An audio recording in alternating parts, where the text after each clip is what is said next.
job of the deacon is to serve. The word diakonia means service, and service to the point of like a waiter, like someone who waits on table, the servant of the king. There's a place in Scripture in the Gospels where the mother of Peter is called a diakonos. She ministers to Jesus. And the Greek word that is used is this same word, this diakonos word. And it means she served him. But this says the definition of the diakonos is servant of the king. How perfect, what a perfect image of Peter's mother serving Jesus, certainly serving the king. This deacon is a servant, one who takes care of the people of the household. Leaders in the church who aspire to these stations, men and women, must be of a certain deportment. Not exactly like Mr. Turveydrop, but of a certain deportment, serious in all things, diligent in all things. They cannot be haughty. How could you be in a restaurant and have a waiter come to you and be haughty and overbearing or dictatorial and pompous, indifferent or rude? That's not a very successful image of somebody who waits. How could somebody who waits or serves shun those upon whom they wait? This is not to say that those who serve are to be perfect. They are simply to be diligent in their efforts to live up to the virtues. Everyone is part of the greater expectations that this letter lifts up. Just because you're not today aspiring to be an overseer or aspiring to be a deacon doesn't mean that the greater expectations of this kind of deportment doesn't fall on you. You are part of these greater expectations. Because we profess the faith, we are to take it seriously.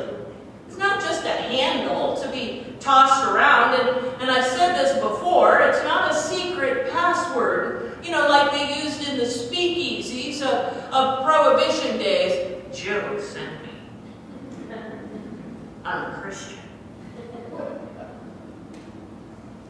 It's as if people say it with an expectation of a favor.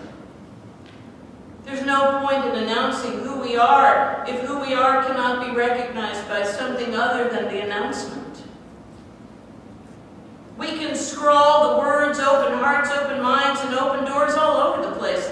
And we can put license plate frames on our cars that say those very words. But if by our behavior we demonstrate that we don't have open hearts, open minds, and open doors, then we proclaim a lie.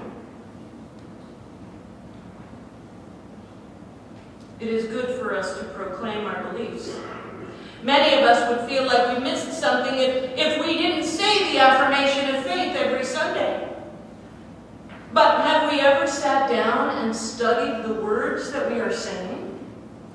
Many of us would feel as though the worship was incomplete if on one Sunday morning one of the following was left out: the Gloria Patri, the Lord's Prayer, the Doxology, or Let There Be Peace on Earth.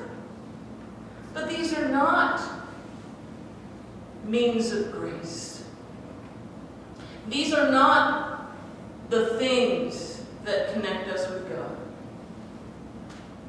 These are just old familiar friends that are part of our public worship.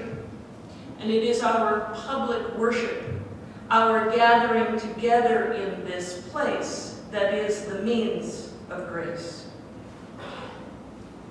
Interestingly enough, there are some who will say it would be fine with them if communion wasn't a weekly thing. We aren't Catholics after all. There are some who have said as well that we are not John Wesley.